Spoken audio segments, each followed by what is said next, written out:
reflexionemos un poquito acerca de este gran capítulo. Fíjense que son 40 versículos y mi idea es justamente abarcar todo el capítulo. No voy a hacer una exposición detallada de cada uno de los versículos que vemos aquí, porque uno de los propósitos del autor justamente es dar ejemplos de fe. Ese es uno de los propósitos de este capítulo, y también por un lado hablar justamente acerca de la fe. En términos generales, mis queridos hermanos, la fe es un tópico que se habla bastante en la Biblia, y el autor justamente de esta epístola tiene cuidado también de tener una sección bastante larga en este sentido. Pero el enfoque de este capítulo tiene que ver con la fe desde el punto de vista experimental, con lo que hace el hombre. Si bien es cierto, el Nuevo Testamento revela que la fe es un don de Dios, ¿cierto? Que no nace en el corazón humano, y me refiero a la fe salvífica, porque todos los hombres tienen fe en su cosmovisión de la vida, en su cosmovisión de Dios, pero desde el punto de vista bíblico, la fe que viene de Dios, valga la redundancia, que es verdadera, solamente proviene de Dios. Entonces surge un dilema. ¿Por qué si la fe es un don de Dios, la pide el hombre? ¿O se la pide al hombre que tiene que tener fe? Y ahí hay ciertas luchas teológicas. A veces sucede que se preguntan algunos, bueno, si Dios da la fe salvífica, entonces ¿por qué la pide si el hombre no la puede generar de sí mismo? ¿Cómo Dios la pide a alguien? Uno podría decir ya, pero yo no puedo tener fe si tú finalmente la das. ¿Por qué me pides que yo tenga fe? Y el autor de Hebreos en este capítulo, mis queridos hermanos, es interesante que revela las razones de por qué, entre otras, es legítimo de parte de Dios hablar o pedir la fe al hombre.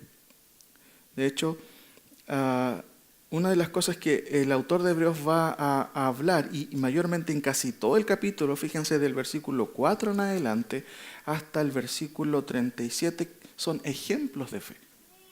Por eso que puede que así a una vista rápida pareciera este capítulo extenso y quizás ocupa varios minutos, quizás más de una hora en exponerlo, porque justamente es bastante largo. Pero si usted se da cuenta, y lo vamos a ver ahora, la mayoría, quizás el 80% de este capítulo consta de ejemplos de fe. Y esa es la idea del autor, que nosotros sepamos qué es la fe. Ahora, por supuesto, mis queridos hermanos, que Dios pide la fe y nosotros necesitamos ejercer la fe. Todos los hombres necesitan ejercer la fe y Dios espera que el hombre responda justamente ¿a qué cosa? A las evidencias que Dios ha dado. Por ahí vamos entendiendo por qué Dios pide la fe. Fíjense que en términos generales, el autor de la epístola a los Hebreos, en el capítulo 1, solamente a manera de resumen, revela el autor que Dios se ha dado a conocer. Dios no es un Dios escondido, ¿cierto? Que tenemos que hacer un montón de malabares para poder entenderlo, para poder verlo, para poder saber de Él. No, claramente Dios se ha revelado. Y su máxima revelación es el Hijo de Dios. Capítulo 1, ¿cierto? Habla de eso, un Dios que se da a conocer. Y al mismo tiempo, Cristo, ¿cierto?, es revelado como la máxima revelación del Señor, una revelación histórica que también demanda de parte de Dios, ¿cierto?, ponderarlo y responder justamente a esa revelación. Fíjense, no lo busquen, Hechos capítulo 17, versículo 30 al 32. Dice: pero Dios, habiendo pasado por alto los tiempos de esta ignorancia, ahora manda a todos los hombres en todo lugar que se arrepientan, por cuanto ha establecido un día en el cual juzgará al mundo con justicia por aquel varón a quien designó, dando fe a todos con haberle levantado de los muertos. Pero cuando oyeron lo de la resurrección de los muertos, unos se burlaban y otros decían: ya te oiremos acerca de esto otra vez. Fíjense que de acuerdo a este versículo dice el autor: pero Dios, habiendo pasado por alto los tiempos de esta ignorancia, manda a todos los hombres en todo lugar a que se arrepienta. ¿Por qué razón?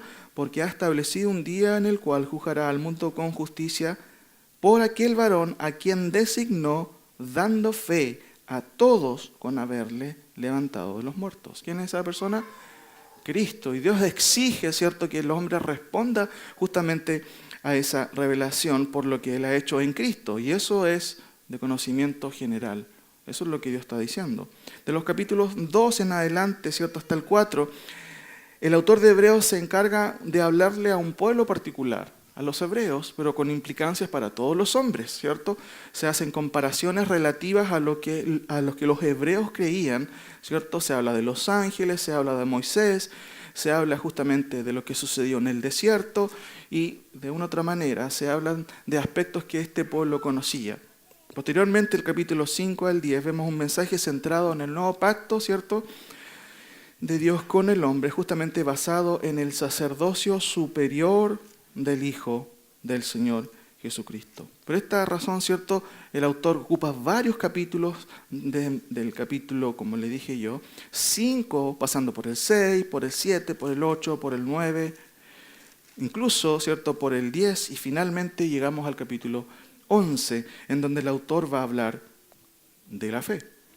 Ahora, en términos generales, mis queridos hermanos, todos los autores del Nuevo Testamento están de acuerdo en que la fe es un don de Dios, pero al menos en este capítulo de Hebreos, el autor nos va a presentar los ejemplos de fe que demandaron de cada uno de los que se menciona acciones concretas de fe. Dicho de otro modo, aunque la fe es un don de Dios, Dios la exige a todos los hombres en base a una dinámica, y la dinámica natural que incluye exigir a alguien creer, o sea, evaluar la evidencia. Y yo les pregunto a ustedes, ¿Dios ha dado evidencia de que Él existe? Sin duda. ¿Ha dado evidencia de que su Hijo, cierto, es un personaje histórico? Por supuesto. Dios lo ha dado. Y por ello es legítimo y razonable que Dios pida fe al hombre, a pesar de que el hombre no puede por sí mismo tener una fe salvífica. Lo vimos en Hechos 17, por eso Él manda a todos los hombres, y dice el texto, en todo lugar. ¿A qué cosa? A que se arrepientan y crean justamente en su Hijo. Fíjense en el versículo 6, es uno de los versículos clave en el capítulo 6. Pero sin fe es imposible agradar a Dios. Interesante lo que dice, porque es necesario, ¿cierto?, que el que se acerca a Dios, bueno, crea que le hay. O sea, el que se acerca a Dios parte de la base que existe un Dios en términos generales, ¿cierto? Y dice el texto, porque es necesario que el que se acerca a Dios crea que le hay y que Él es galardonador de los que le buscan. Quizás en cierto sentido es algo como de perogrullo, algo que es obvio, es evidente. Quien se acerca a Dios se acerca porque evidentemente sabe que Él existe y que Él de una u otra manera va a juzgar positivamente ese acercamiento. Ahora, pero sin fe es imposible agradar a Dios. De manera que aunque el hombre natural no puede producir esta clase de fe, Dios exige la fe a todos los hombres porque el objeto de ella, que es el mensaje de la palabra de Dios, es no solo razonable, sino que también sólido, ¿cierto?, veraz y por supuesto superior en sí mismo. Es la palabra escrita. Y de hecho, esta palabra escrita nos revela a un creador de la creación, a un legislador de la moral, y también a un juez que va a poner las cosas en su lugar un día. De hecho, eso es lo que dice y lo que acabamos de leer en Hechos capítulo 17, cuando dice, por cuanto ha establecido un día en el cual juzgará al mundo con justicia. Es totalmente razonable, mis queridos hermanos, creer en un Dios, y eso es lo que de alguna otra manera el autor está diciendo. ¿Cuál es la idea? ¿Cuál es la reflexión que yo quiero que hagamos esta mañana? Si uno puede, a veces busca un nombre para un sermón. Este lleva por nombre la fe y su polo humano. ¿Por qué? Porque la fe también tiene un polo divino. Recuerden, la fe es un don de parte de Dios. Porque por gracia sois salvos por medio de la fe. Y esto, ¿cierto?, no de vosotros, pues es don de Dios. Y esto incluye todo el proceso salvífico, lo cual incluye, por supuesto, la fe. Fíjense, por favor, mis hermanos, que en el capítulo 10, versículo 35 al 39, se mencionan algunas cosas interesantes. Yo creo que esto es, en cierto sentido, la introducción del capítulo 11. Dice el autor, no perdáis pues vuestra confianza. ¿Y qué es confianza? Fe, sin duda. Y dice, no perdáis pues vuestra confianza que tiene grande galardón, porque os es necesaria la paciencia para que, habiendo hecho la voluntad de Dios, obtengáis la promesa. Porque aún un poquito, y el que ha de venir vendrá y no tardará. Mas el justo vivirá por fe, y si retrocediere, no agradará a mi alma. Pero nosotros no somos de los que retroceden para perdición, sino de los que tienen fe, ¿para qué cosa? Para preservación del alma. Fíjense, hay 3 cosas que se mencionan en estos versículos: confianza, paciencia, pero también la piedad. No perdáis pues vuestra confianza. Ahí tenemos justamente la fe, la confianza que tiene grande galardón. 36 dice, porque nos es necesaria la paciencia. ¿La fe requiere paciencia? Sí, sin duda, está ligado, ¿cierto? Para que habiendo hecho la voluntad de Dios. ¿Y qué es hacer la voluntad de Dios? Es ser también un hombre piadoso y obediente, ¿cierto? Dice el 37, porque aún un poquito el que ha de venir vendrá y no tardará. Mas el justo, ahí nuevamente el concepto de piedad, vivirá por fe. Y si retrocediere, no agradará a mi alma. Por eso es que el versículo 39 hace un énfasis en otro aspecto de la fe, que es el estado constante, la estabilidad. Por eso dice el texto, pero nosotros no somos de los que retroceden para perdición, sino de los que tienen fe para preservación. ¿Qué es una persona que retrocede? Es lo antónimo a ser estable en la fe. Por eso es que, si ustedes se dan cuenta, el autor no resume la fe en términos generales aquí. La estabilidad de la fe está solamente en aquellos que no retroceden, por supuesto. De hecho, la palabra fe en el Nuevo Testamento también está muy relacionado con la palabra fidelidad. Tener fe es ser fiel. 3 conceptos, fíjense: confianza, paciencia y piedad, pero también la estabilidad de la fe. Por eso que nuestro primer versículo dice, es pues. Es como tomando lo que ya dijo anteriormente. En consecuencia, la fe es la certeza de lo que se espera, la convicción de lo que no se ve. Hay 2 términos claves en este versículo, ¿cierto? El primero, ¿cuál creen que es? Sin duda es la palabra certeza. Y el autor de Hebreos ya ha usado por tercera vez esta palabra aquí, ¿cierto? Que es una palabra bastante difícil, pero que de una otra manera grafica un poco justamente lo que es la fe. En 1.3, fíjense por favor, él la usa de Cristo.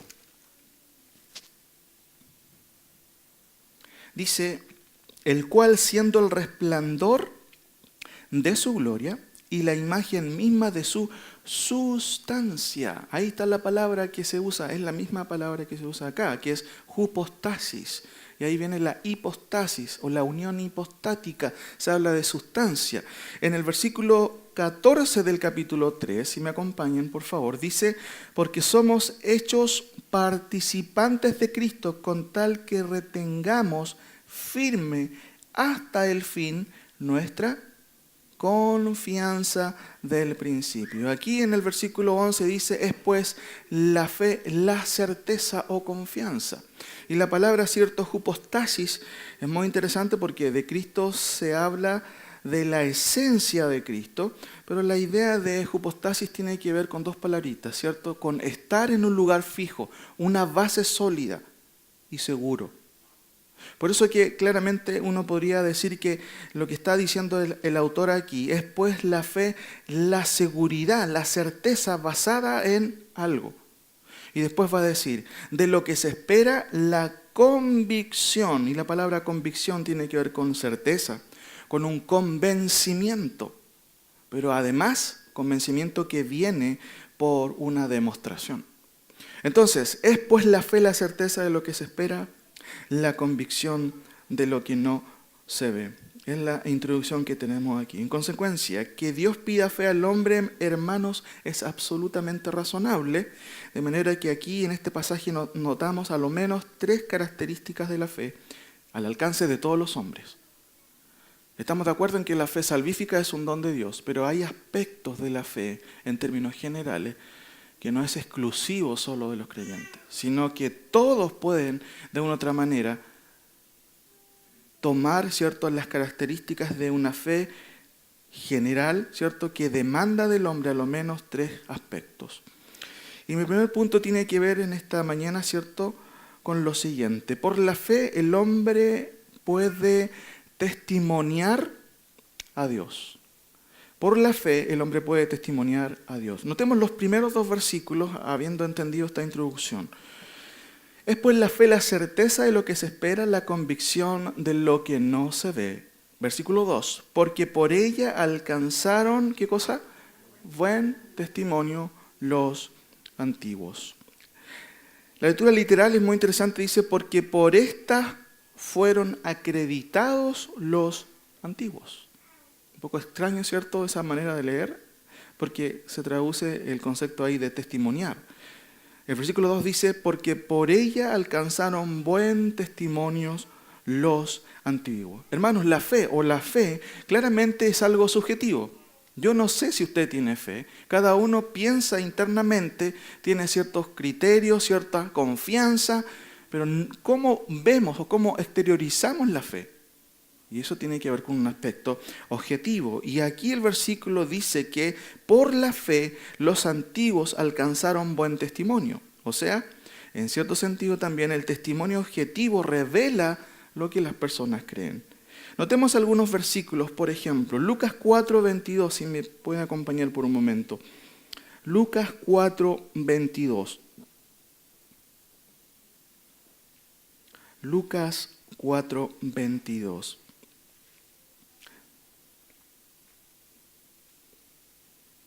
Hablando de Cristo, ¿cierto? El autor ahí, Lucas nos dice, y todos daban, fíjense, no solamente testimonio, sino buen testimonio de él, y estaban maravillados de las palabras de gracia que salían de su boca, y decían, ¿no es este el hijo de José?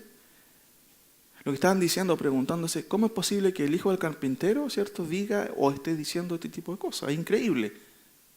Es un hijo de un carpintero, simplemente. Pero el texto dice, y todos daban buen testimonio de él. Sáltese por favor a Hechos capítulo 6. Hechos capítulo 6, versículo 3. Hechos capítulo 6, versículo 3. En el contexto, ¿cierto?, de la elección de los diáconos hay algo necesario que se exige de ellos. Hechos 6, 3. Dice el texto, buscad pues, hermanos, de entre vosotros a 7 varones, otra vez, de buen testimonio, llenos del Espíritu Santo y de sabiduría, a quienes encarguemos de este trabajo. No busquen este versículo, dice 1 Timoteo 3:7. También es necesario, hablando del obispo, que tenga, ¿qué cosa? Buen testimonio. 1 Tesalonicenses 1, vaya ahí, ese versículo sí. 1 Tesalonicenses capítulo 1, versículos 6 al 9. Y aquí es un ejemplo bastante claro acerca del testimonio. Por la fe, el hombre puede testimoniar a Dios y los hombres sin duda también pueden ver que existe Dios a través justamente de estos ejemplos. Tesalonicenses capítulo 1, versículo 6. Pablo, ¿cierto?, hablándoles a la iglesia de Tesalónica, les dice lo siguiente. Y vosotros vinisteis a ser imitadores de nosotros y del Señor, recibiendo la palabra en medio de gran tribulación, con gozo del Espíritu Santo, de tal manera que habéis sido ejemplo a todos los de Macedonia y de Acaya que han creído. Porque partiendo de vosotros ha sido divulgada la palabra del Señor, no solo en Macedonia y Acaya, sino que también en todo lugar vuestra fe en Dios se ha extendido. De modo que nosotros no tenemos necesidad de hablar nada, porque ellos mismos cuentan de nosotros la manera en que nos recibisteis, y fíjense, y cómo os convertisteis de los ídolos al Dios, y podríamos agregar al Dios verdadero, como dice justamente el versículo, para servir al Dios vivo y verdadero. Fíjense que la fe se exterioriza de tal manera que incluso las personas pueden dar fe y decir, wow, cómo esta persona ha cambiado. El primer punto, como les dije, es que por la fe el hombre puede testimoniar a Dios, puede darse cuenta de que Dios existe. La fe en Dios, aunque es subjetiva, es objetiva en nuestra conducta. Ella revela si tú tienes fe. Ella revela si realmente tú has creído en algo. La fe en Dios también es una evidencia testimonial de un Dios real. Quizás es un ejemplo repetitivo. Ustedes saben que en las noticias habitualmente a veces se menciona uno de los patios de la cárcel bien famoso en Santiago, que ha de una otra manera dejado ver de que realmente parece que la fe tiene cierto resultado. ¿Han visto estas noticias? Donde hay un patio de creyentes ahí especial, en donde muchos reos llegan a ese lugar. Algunos obviamente siguen su vida, pero muchos de ellos cambian. Y ahí obviamente el secularismo, el periodismo en general va a decir, bueno, aquí seguramente hacen buenas cosas, las personas aprenden. Y a pesar de que en términos generales ahí lo que se ve más es una corriente pentecostal, pero hermanos, no hay duda de que también ahí Dios obra en muchas de esas personas que realmente cambian, de ellos salen y son testimonio ¿de qué? De que Dios es real. Siempre lo subjetivo, ¿cierto?, es peligroso, pero no necesariamente eso quiere decir que todo sea generalmente malo. Nuestra fe parte de una convicción personal, subjetiva, pero ¿qué es lo que revela esa vida cristiana? Es lo que yo hago, es la experiencia, es la conducta. Por eso que por la fe el hombre puede testimoniar a Dios, puede darse cuenta, sí, realmente Dios hace cambios y cambios reales. Por eso que Pablo va a decir ahí, o va a citar un poco a hombres que decían y se admiraban de cómo estos creyentes se convirtieron de los ídolos, ¿a quién? Al Dios vivo y verdadero. Segundo punto, ¿cierto? El primero es por la fe el hombre puede testimoniar de Dios. Versículo 3, fíjense lo que dice el versículo 3. Por la fe entendemos haber sido constituido el universo por la palabra de Dios, de modo que lo que se ve fue hecho de lo que no se veía.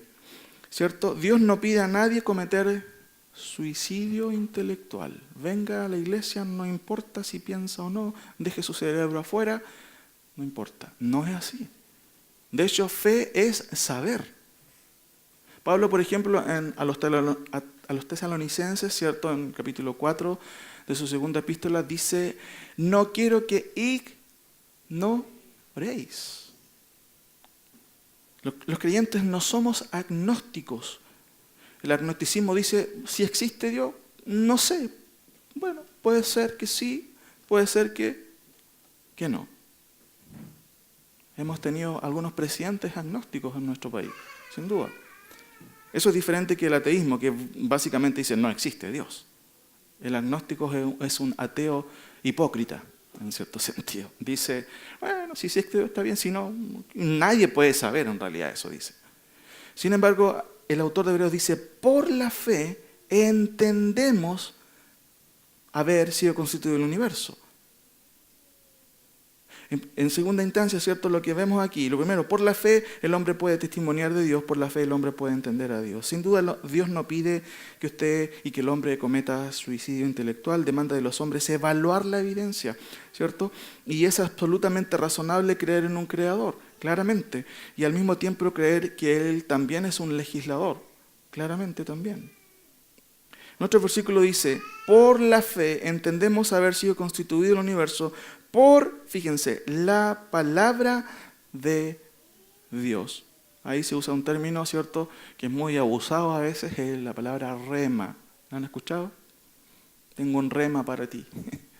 Pero en términos generales, la palabra, o el término palabra en el Nuevo Testamento, o se traduce de logos o de rema. Y siempre la palabra rema, cuando sale de la boca de Dios, incluye a veces actos creativos, sin duda. Ahora, la palabra entender es muy interesante. Literal, hermano, significa ejercitar la mente. Por la fe yo ejercito mi mente al comprender de que lo que fue creado, ¿cierto?, en este caso el universo, vino a la existencia por la palabra de Dios. Hermano, eso no es una locura, es un razonamiento lógico. De hecho, si usted me acompaña un poquito a Génesis capítulo 1, miren, nótese lo que dice el texto ahí, Génesis capítulo 1.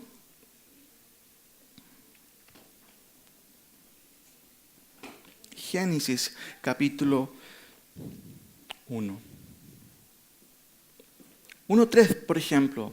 Y dijo Dios, sea la luz, ¿y qué sucedió? Y fue la luz. La creación, hermanos, ¿cierto? Surge ¿de qué cosa? De la palabra de Dios. De la palabra dicha de parte de Dios.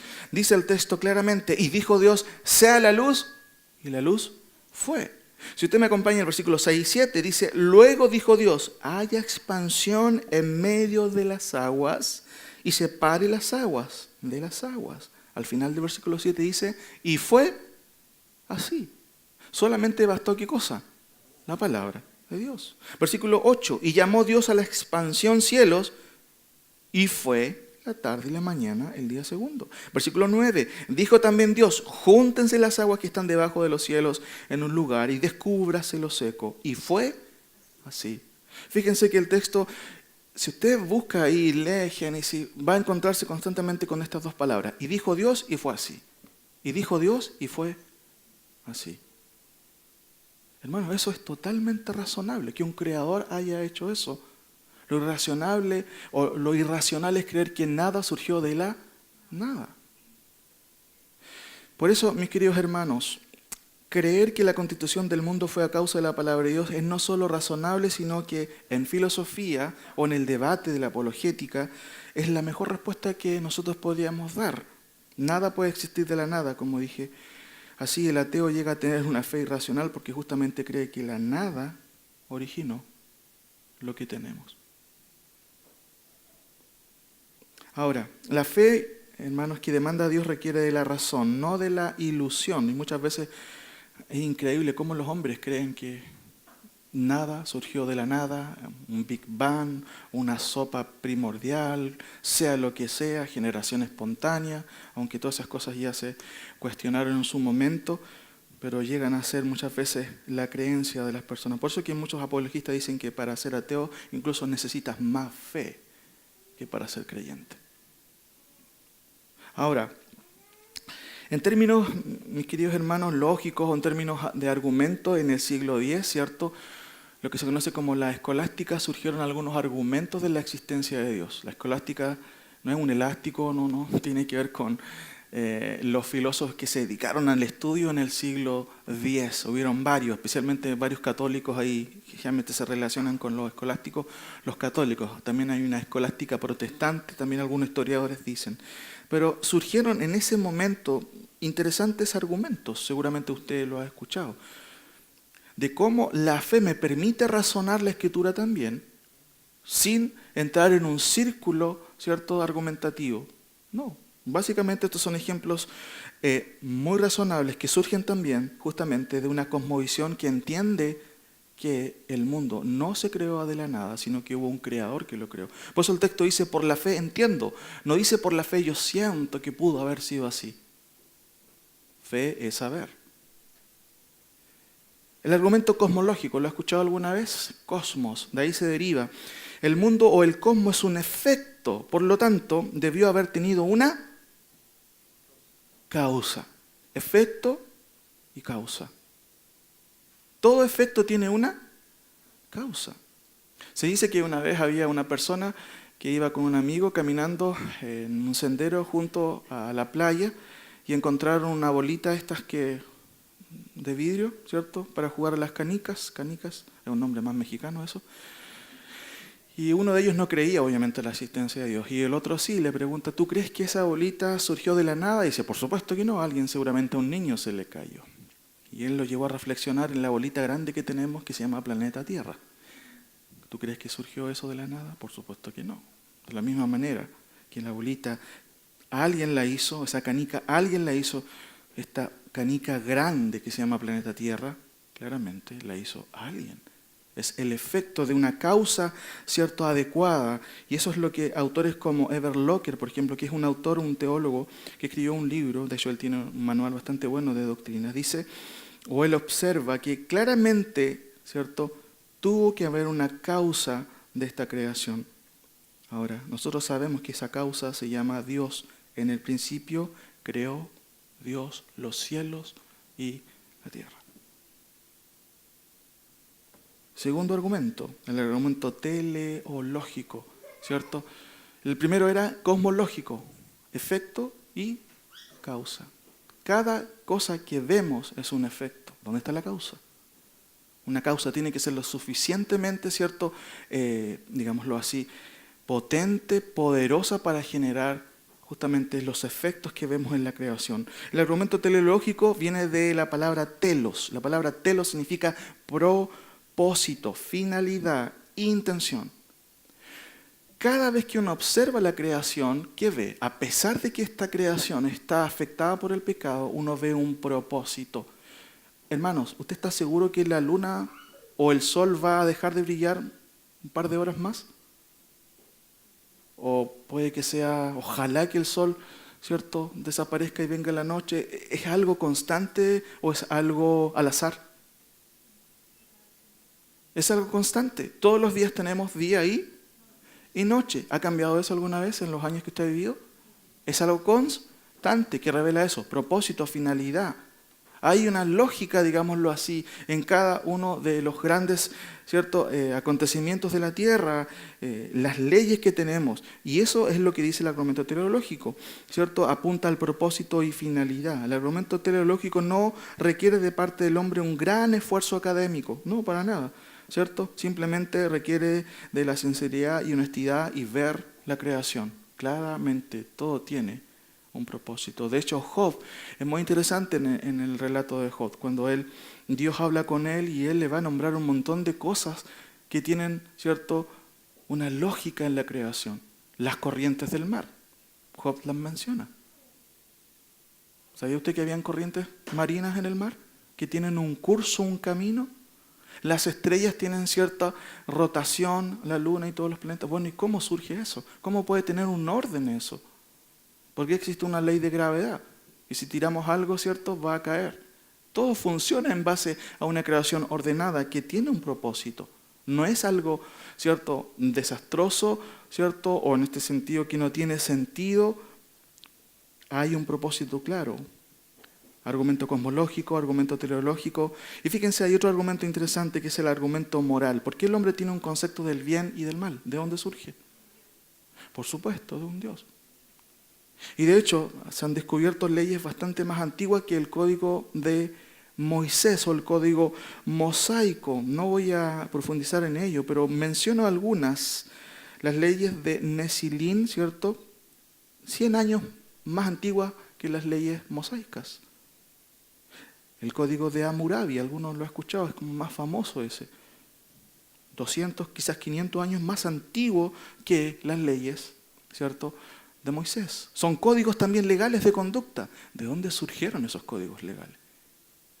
Hay otras leyes más, por ejemplo, las leyes del rey Bilama, que datan del 1800 a.C., y finalmente hay unas leyes más antiguas que todas las que he mencionado, que son las leyes del Ur-Nammu, que están datadas desde el año 2100 al 2050 a.C. Hermanos, ¿cómo surge un concepto legal o jurídico en el hombre del bien y del mal? Ese es el argumento moral. ¿De dónde surge? Bueno, la Biblia claramente revela que Dios puso en el hombre una cosa que se llama conciencia.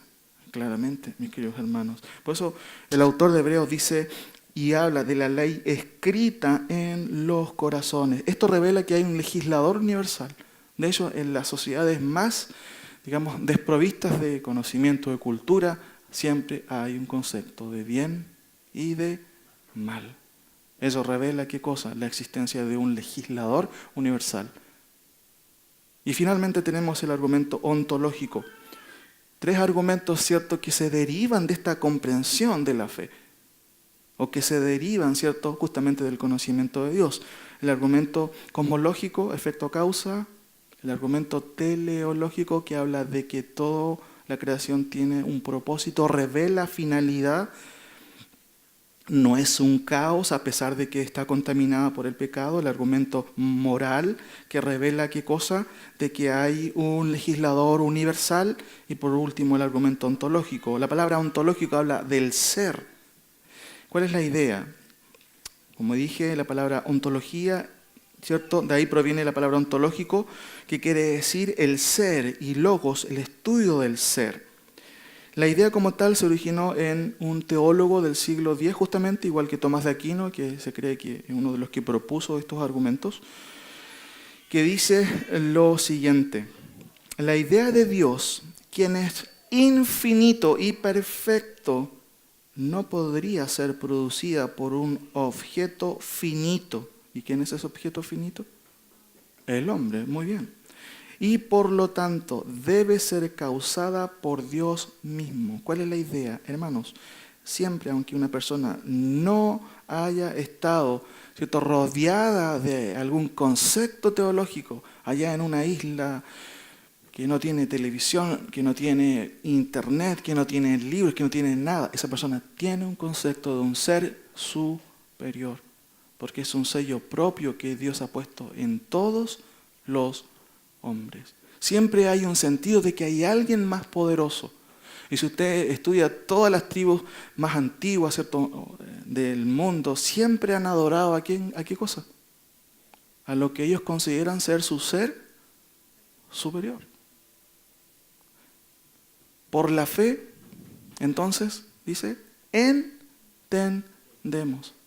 Usamos de nuestra racionalidad para entender. ¿Qué cosa? Y aquí obviamente esto no es una divagación del autor. Dice, por la fe entendemos haber sido constituidos del universo por la palabra de Dios. Si hay una cosa que fue creada en este mundo, fue por la palabra de Dios.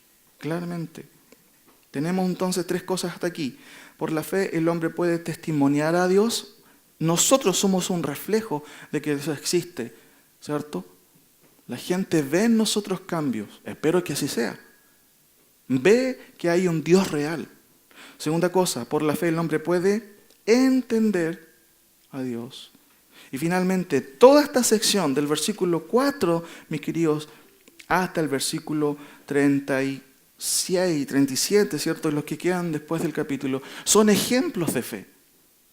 El autor, ¿cierto?, quiere básicamente que nosotros nos percatemos de qué es lo que es la fe. Por eso que mi tercer punto tiene que ver con la fe en este sentido, o por la fe el hombre puede andar con Dios. ¿Qué significa eso? Tener una relación. Ahora, andar con Dios en el lenguaje de la Escritura es obviamente ser creyente. Uno de los aspectos. Y los versículos 4 al 37, entonces, como les dije, mis queridos hermanos, es un informe con el cual se revela qué es la fe, que se revela, o que no se revela qué es la fe, sino qué es tener fe y cómo ésta se revela exteriormente. Yo le pregunto a ¿ustedes son hombres de fe? ¿Tienen fe? ¿Cierto? Todos tenemos fe. Ahora bien, esta lista que tenemos aquí es una lista de los grandes ejemplos de la fe. No es una lista de las cosas que alguien debe hacer, ¿cierto?, para ser considerado un hombre de fe. No. Sino más bien es una lista de hechos que revelan la fe genuina y por ende, finalmente, la fe que viene de Dios. Notemos, hermanos, algunos ejemplos aquí. Versículo 4. Fíjense, aquí tenemos varios ejemplos de fe y yo quiero que consideremos solamente a manera de lectura estos versículos. Notemos justamente aquí algunas cosas.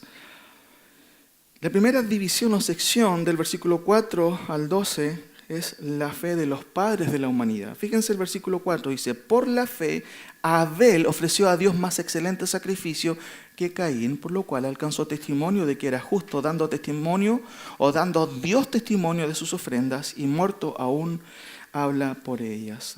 Me llama la atención, dice el texto, Abel ofreció, fíjense, más excelente sacrificio. De Daniel se dice lo mismo. Más, no excelente, sino más excelente sacrificio. Una fe que dio, ¿qué cosa? ¿Lo peor? Lo mejor. Versículo 5. Por la fe, Enoc fue traspuesto. ¿Qué significa eso? Fue arrebatado, esa es la idea.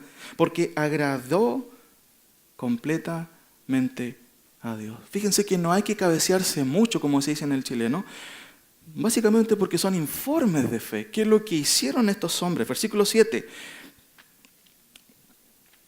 Por la fe, Noé, cuando fue advertido de cosas que nadie veía, miren, con temor actuó en obediencia a la palabra de Dios. Un carácter, obviamente, humilde. El versículo dice, por la fe, cuando fue advertido por Dios acerca de cosas que aún no se veían, con temor preparó el arca en que su casa se salvase, y por esa fe condenó al mundo y fue hecho heredero de la justicia que viene por la fe. La fe movió a hacer cosas, en este caso a Noé, lo mismo que a Abel, lo mismo que a Enoc. Versículo 8 y 9. Por la fe Abraham salió sin saber a dónde iba, por supuesto, y habitó como extranjero en tierra ajena. Y fíjense qué interesante el versículo ahí, 8 y 9, especialmente el 9. Porque esperaba, el 10, la ciudad que tiene fundamentos cuyo arquitecto y constructor es Dios. El autor de Hebreos nos dice a través del Espíritu Santo que él esperaba algo mejor. Anduvo, ¿cierto?, por aquí y por allá como extranjero, pero la fe, ¿cierto?, de él claramente se mostró en su obediencia al Señor. No sabía dónde iba, pero eso no le importó. Versículo 11 y 12, un ejemplo de una mujer. Por la fe también la misma Sara, siendo estéril, recibió fuerza para concebir y dio a luz aún, fíjense, fuera de tiempo. Fuera de tiempo de edad. Porque creyó que era fiel quien lo había prometido. Ahí está la fe. Por lo cual también de uno y ese, ya casi muerto, salieron como las estrellas del cielo en multitud y como la arena innumerable que está a la orilla del mar. Claramente ahí la fe de Sara es impresionante. Versículo 13 tenemos el primer resumen aquí. Por la fe todos estos murieron, miren, sin alcanzar, ¿qué cosa? Lo prometido. Pero aún así, estos hombres fueron movidos a la acción. Versículo 14 y 16. ¿Por qué razón? Fíjense, es muy interesante. ¿Por qué razón estas personas confiaban tanto en Dios? ¿Qué esperaban? Dice el texto, versículo 13. Conforme a la fe murieron todos estos sin saber o sin haber recibido lo prometido, sino mirándolo de lejos y creyéndolo y saludándolo y confesando que eran extranjeros y peregrinos sobre la tierra. Porque los que estos dicen claramente dan a entender que buscan una patria, pues si hubiesen estado pensando en aquella de donde salieron, ciertamente tenían tiempo para volver, pero anhelaban una mejor. Esto es celestial. Por lo cual Dios no se avergüenza de llamarse Dios de ellos, porque les ha preparado una ciudad. Tenían una convicción tan segura, hermanos, que ellos no quedaron ahí, sino que se movieron, actuaron en función justamente de la evidencia. ¿Dios era confiable para ellos? Sin duda. ¿Pero para nosotros Dios es confiable? A veces pareciera que no siempre fuera así. Fíjense por favor, mis queridos hermanos, el versículo 14. Seguimos avanzando ahí, solamente leyendo estos ejemplos de fe. El autor de hecho quiere simplemente que leamos y entendamos qué es la fe, qué significa tener fe. Versículo 14. Por la fe Abraham, cuando fue probado por Dios, ¿cierto?, para entregar a su hijo en sacrificio, creyó que Dios era poderoso aún para resucitar a su hijo. Versículo 14.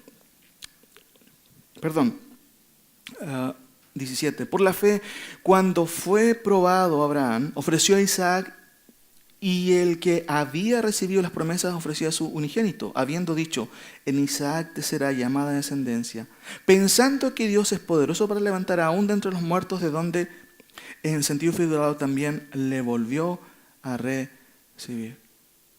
No fue una prueba fácil, ustedes la conocen, pero el texto claramente nos revela que la convicción de Abraham fue, bueno, Dios me dio este hijo, yo no tenía, me dijo que iba a ser el hijo de la promesa, que iba a ser de otra manera el que iba a traer una generación grande, pero ahora me está pidiendo que lo entregue en sacrificio. Lo voy a hacer porque Dios es poderoso para incluso resucitarlo. Hermanos, la fe de Abraham obviamente, claramente es una fe que accionó. Versículo 20, fíjense el versículo 20. Por la fe bendijo Isaac a Jacob y a Esaú respecto a cosas venideras. Repito, por la fe bendijo Isaac a Jacob y a Esaú respecto a las cosas venideras. ¿Cuál es la idea, mis queridos hermanos? Aquí Isaac claramente instruyó a Jacob respecto a las cosas venideras, lo que nosotros llamamos en el día de hoy las cosas escatológicas. Si si Isaac no hubiera tenido fe, no hubiera instruido a Jacob y posteriormente los hijos de Jacob a sus hijos. Versículo 21. Por la fe, Jacob bendijo a cada uno de sus hijos y en su lecho de muerte aún, dice el texto, adoró. Versículo 22, un gran ejemplo. Por la fe, José, ¿cierto? Claramente vemos ahí, al morir, mencionó la salida de los hijos de Israel y dio mandamientos acerca de sus huesos, dice el texto. Versículos 23 y 30, ¿cierto? Los versículos 14 y 22 vemos la fe de los patriarcas, que es en cierto sentido un prototipo de fe. Pero aquí en el versículo 23 al 30 vemos los grandes caudillos del pueblo. Fíjense en los versículos ahí que siguen a continuación. 23. Por la fe, Moisés cuando nació fue escondido por sus padres por 3 meses porque le vieron niño hermoso y no temieron el decreto del rey. Por la fe, Moisés, hecho ya grande, rehusó llamarse hijo de la hija de Faraón, escogiendo antes ser maltratado con el pueblo de Dios que gozar de los deleites temporales del pecado, teniendo por mayores riquezas el vituperio de Cristo que los tesoros de los egipcios, porque tenía puesta la mirada en el galardón.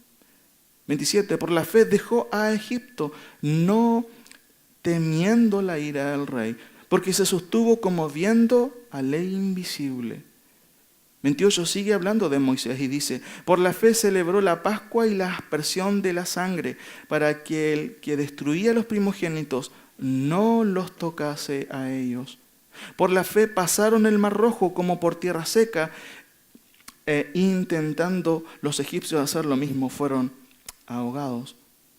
Josué, por la fe cayeron los muros de Jericó después de rodearlos 7 días. Versículo 31, interesante, una mujer que no era, ¿cierto?, del pueblo, Rahab.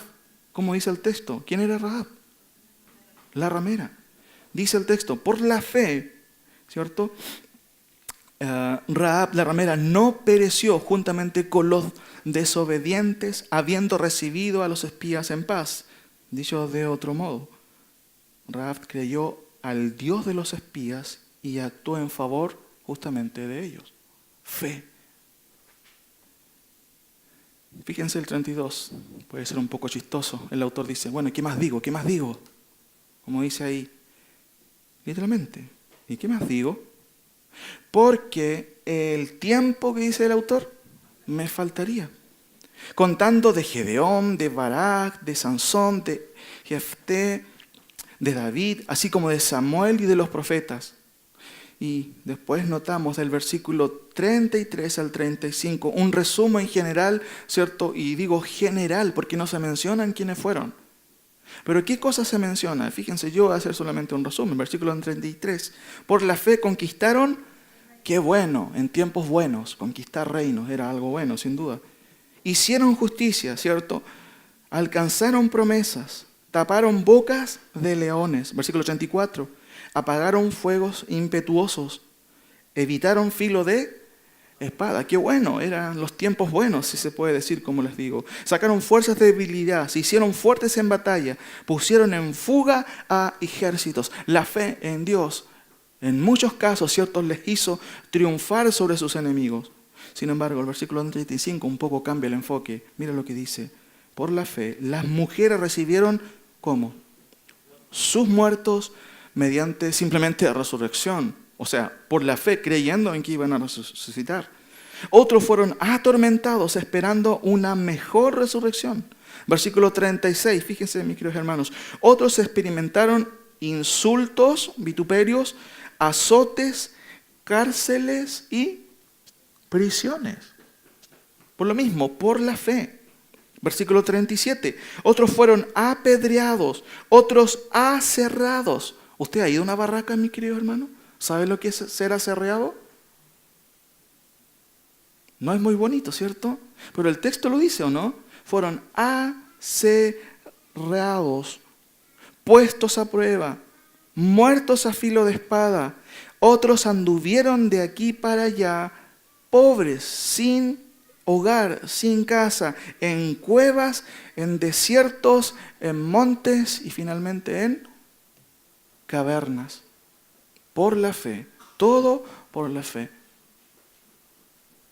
Versículo 39 al 40, dice el texto ahí.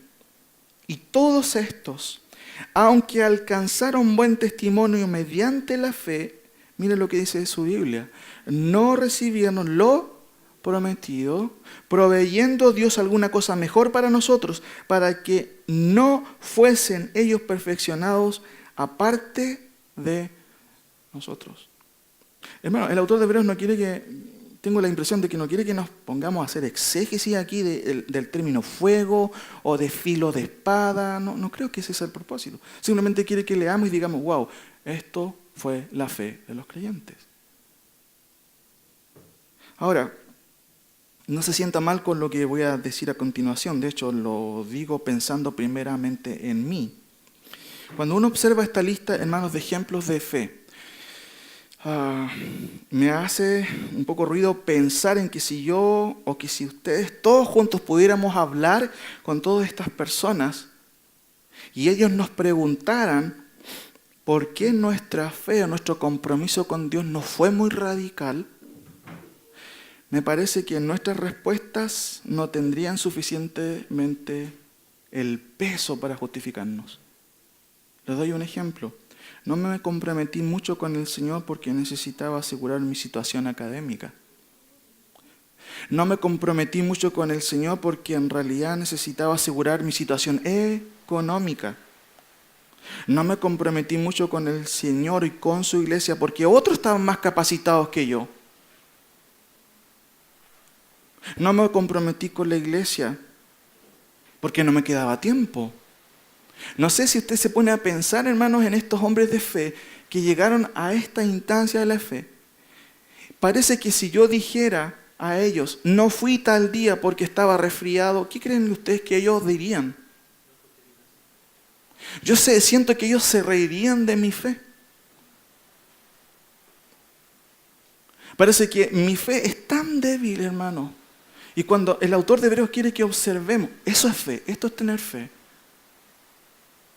Pero tú eres suficientemente cristiano, no lo sé, porque basta a veces un resfriado. Y no estoy diciendo, por eso les dije al principio, no quiero que se sientan mal, porque primero lo digo pensando en mí. Estoy cansado, no, tengo que descansar.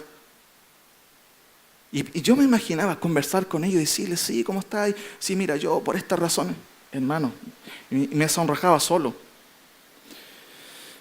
3 cosas hemos visto esta mañana. El gran capítulo de la fe. Y con esto no quiero decir que acabamos de ver todo en este capítulo, porque en términos generales si hay cosas puntuales, claro, es una definición muy potente de la fe, pero mayormente, mis queridos hermanos, este capítulo nos muestra ejemplos verídicos de lo que es la fe real. Yo no sé, hermanos, si nuestra fe es así. Muchas veces uno puede decir, sí, yo tengo fe, pero un buen parámetro justamente para ver cómo es mi fe este capítulo. Decimos, oh, qué bacán este capítulo, los grandes héroes de la fe. Pero mi fe es así. Por la fe el hombre entonces puede testimoniar de Dios y con ello revela que la fe descansa en un ser real. Mis hechos revelan que yo creo. Mi fidelidad revela, wow, este hombre sí cree en Dios. Porque Dios es real. Y este hombre realmente revela que se ha encontrado con Dios. ¿Se acuerdan de este ejemplo muy gráfico del pastor Paul Washer cuando él dice, ¿tú crees en Dios? Sí, yo creo en Dios. Pero él va a comparar para que las personas puedan entender que muchas veces decimos algo que en realidad no tiene nada que ver con la realidad.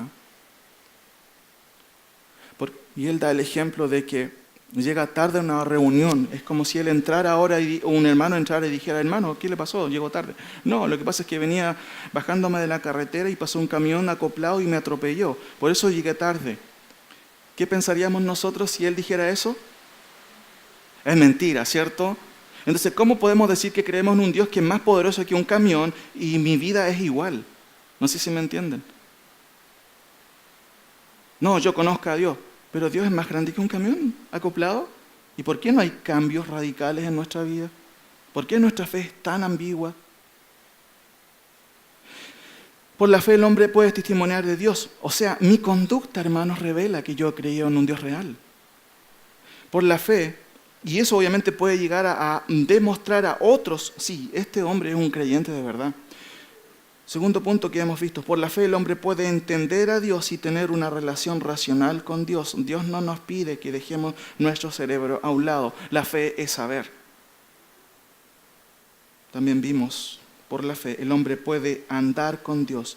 Mire qué ejemplos de vida cristiana, de cómo estos hombres anduvieron con Dios. Versículo 6, búsquelo ahí. Pero sin fe es imposible agradar a Dios.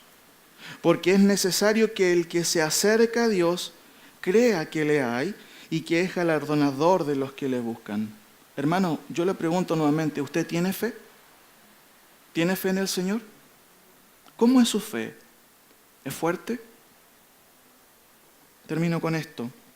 Me cuesta pensar, hermanos, que la fe que agrada a Dios, me cuesta pensar, y puede que usted esté de acuerdo conmigo, me cuesta pensar que la fe que agrada a Dios sea una fe temporaria. ¿Qué significa eso?